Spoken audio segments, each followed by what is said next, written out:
এই মুহূর্তে যে খবরের দিকে নজর রাখবো, স্ত্রীকে খুন করে আত্মঘাতী স্বামী।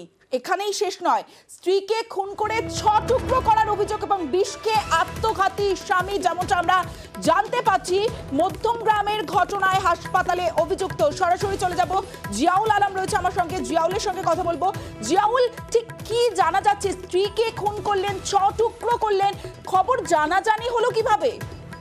দেখো, শুধুমাত্র একটি জমি জায়গা সংক্রান্ত, অর্থাৎ এই ব্যক্তি অর্থাৎ নুরুদ্দিন মন্ডল, বছর 55, নুরুদ্দিন মন্ডল একটি জমি কেনে প্রায় বছর দুয়েক আগে। সেই জমি তার নিজের স্ত্রী সায়রা বানুর নামেই লিখে দেন। পরবর্তীকালে সেই জমি তিনি বিক্রি করার জন্য স্ত্রীকে বিভিন্ন সময় চাপ দিয়ে থাকে, কিন্তু তিনি অস্বীকার করেন। তার থেকেই এই আক্রোশ, এমনটাই মনে করা হচ্ছে। তারপরেই গত 7 দিন আগে সায়রা বানু তাকে ঘুরতে যাওয়ার নাম করে নিয়ে যায় এবং সেখান থেকে গিয়ে তিনি নিখোঁজ হন এবং তিনি মধ্যমগ্রাম থানায় নিখোঁজ ডায়েরিও করেন।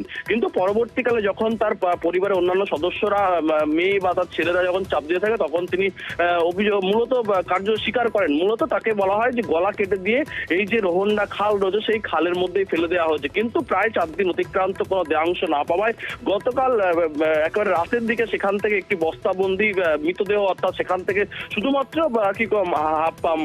মাথা, পা এবং হাত ছাড়াই একটি দেহাংশ উদ্ধার করে সেখান থেকে পচা গলা দেহ। বলে তারপরেই তিনি এই ঘটনার পরেই কিন্তু তিনি আত্মহত্যা করার চেষ্টা করে। বলে তাকে কিন্তু বারাসাত জেলা হাসপাতালে ভর্তি করা রয়েছে, সেখানে চিকিৎসাধীন। কিন্তু পরবর্তীকালে যেটা জানা যাচ্ছে, এখনো পর্যন্ত দেহের যে অন্যান্য অংশ সেগুলো কিন্তু এখনো পর্যন্ত খুঁজে পাওয়া যাচ্ছে না। ফলে পুলিশ সেগুলো তদন্ত শুরু করেছে, কিভাবে এই ঘটনা, কেন তিনি এর সঙ্গে আর কেউ যুক্ত রয়েছে কিনা, না নিজের স্বামী একা এই ঘটনার সঙ্গে যুক্ত রয়েছে, সবটাই তদন্ত করে দেখছে। ফলে ইতিমধ্যেই এখনো অন্যান্য দেহাংশ খোঁজার চেষ্টা করছে মধ্যমগ্রাম থানার পুলিশ। বেশ জিয়াউল।